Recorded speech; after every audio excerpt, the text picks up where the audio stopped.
মাগো ছিলাম গৃহবাসী করিলি সন্ন্যাসী, আরে কি ক্ষমতা রাখি সর্বনাশী। কাম সারছে এই তোরাইয়ের জঙ্গলে মাইয়া লোক, পোশাক আশাক দেখে তো মনে হয় মাইয়া লোক না, লেডিস 3 জন। কিন্তু এই বড় সন্ধ্যায় তোরাইয়ের জঙ্গলে লেডিস কেন? লেক না, সিনেমা না, ক্রিকেটের মাঠ না, ভিক্টোরিয়া মেমোরিয়াল না, এমনকি ময়দানে ফুচকার দোকান না, 2 জন যুবতী 1 জন বয়স্কা। ও বাবা, ইয়ে যুগ শোভিতা মুক্তা, সর্বনাশ, এ তো মা দুর্গা। মা, মা গো। কে রে? ও ভানু, তুই এখানে? আমার পোলা 2টা ইতর হইয়া গেছে, সেই দুঃখে বনবাসী হইছি মা।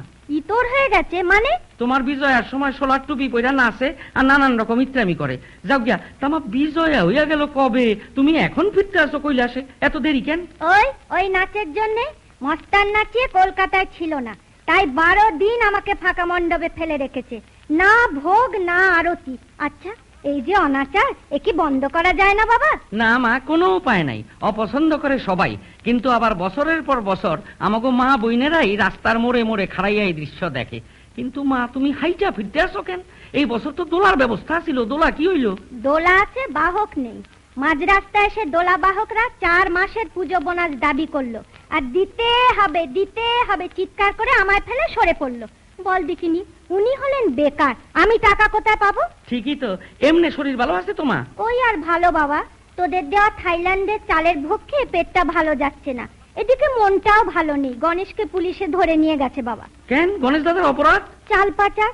জানিস তো, বরাবরই ভাতটা একটু বেশি খায়।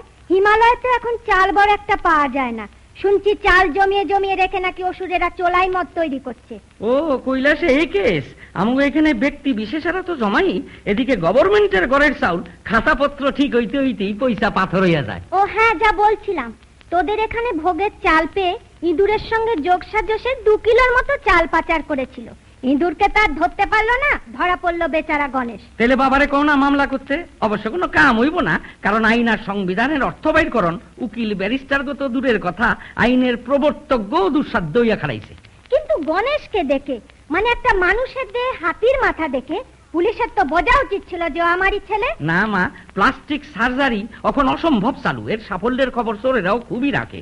এই বিজ্ঞানের দৌলতে এখন আর কখনই যায় না কোনটা আসল কোনটা নকল। তাই সে কার্তিক দাদারে দেখতে আসি না কেন? পুজো মণ্ডপ থেকে ওর ময়ূর পুচ্ছকে কেটে নিয়েছে, তাই আরো লজ্জায় মুখ দেখায় না। একটু সতর্ক থাকা উচিত ছিল, ময়ূর পুচ্ছের চাহিদা এখন আন্তর্জাতিক। এই যে চতুর্দিকে এখন কেকারব শুনতে পাও, সবই হইল গেরা মারা ময়ূর পুচ্ছ লাগাইয়া। ওগো সকলেরই আসল আওয়াজ হইল কা কা।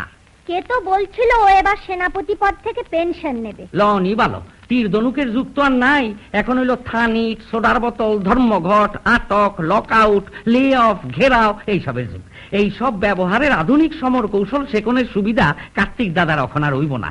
তার থেকে কও সিনেমায় চান্স লইতে, চেহারা খান ভালো আছে, অভিনয় করতে পারুক আর না পারুক, কিছুদিন গ্ল্যামারেই মাইরা দিব। ইস মা, তোমার 2 পুত্রের চিন্তায় তুমি তো দেখতে আছি খুবই অস্থির আছো। গণেশ দাদার তো বাল্যকালে শনির দৃষ্টিতে মুন্ড খান গেল, তবু দেবাদিদেবের দয়ায় হাতির মুন্ড লাগাইয়া কাম চলতে আসিল। এখন তো দেখতে আছি পুলিশের দৃষ্টিতে সেই উন্নত মুন্ড নত হইয়া গেল। আহারে আহারে। এখন কও দেখি, নকু দিদি সরদিদির কোনো ঝামেলা নাই তো? নকুদি সরদি? ওই লক্ষ্মী দিদি সরস্বতী দিদির কথা কইতে আসি আর কি। ওই দেখ না, লক্ষ্মী কিরকম মুখ গোমরা করে আছে। ওর ওই ঘরাতে এবছর যা এসেছে সবই কালো টাকা। এখন একে সাদা করতে হলে একমাত্র ভরসা কুবের। কুবের? না না, ভরসা একমাত্র গোরদৌড়। সেখানে কত কালা টাকা সাদা হইতে আছে, আর তা করতে আছে লক্ষ্মী দিদির বরপুত্রেরাই। ও, তা তো জানতাম না বাবা। কথাটা কইয়া কিন্তু ভালো করলাম না মা, তোমাকে আধুনিক লেডিগো কথা তো কিছু কম যায় না। হয়তো দেখুম লক্ষ্মী দিদিরে লইয়া রেসের মাঠে গিয়ে হাজির হইছ তুমি স্বয়ং।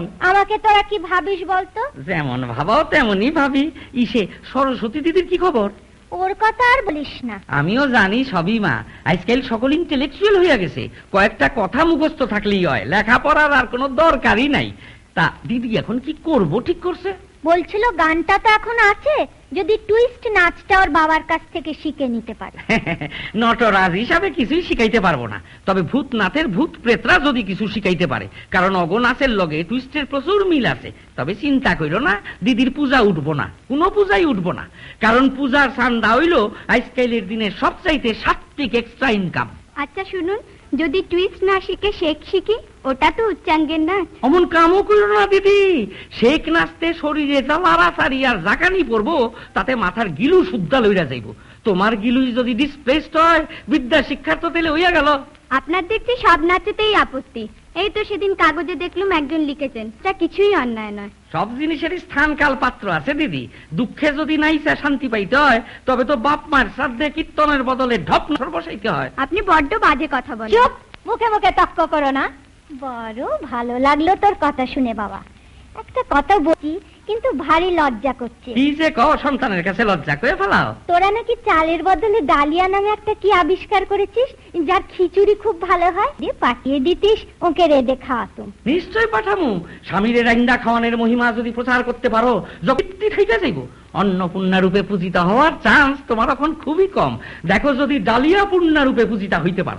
বেশ বেশ, তাই না হয় হবে। আর একটা কথা কইমা, আগে তো আমার লগে পূর্ববঙ্গের ভাষায় কথা কইতা, হঠাৎ পরিষ্কার ভাষায় কথা কওনে কেমন যেন ফরেন ফরেন, মানে পরপর লাগতে আছে। ও তাই নাকি? কোন জেলায় যেন বাড়ি তোর? হ্যাঁ, বুঝলা গেলা, ঢাকার জেলা। পারি পারি, তগ ভাষাও কইতে পারি। যেইখানে যেমন সেইখানে তেমন, বুঝোস তো? মার কৈলাস, তুমিও তেলে সময় মতন কালার চেঞ্জ করো। যা বাবা, তেলে আর আমাকে নেতা গো দোষ দিয়া লাভ কি?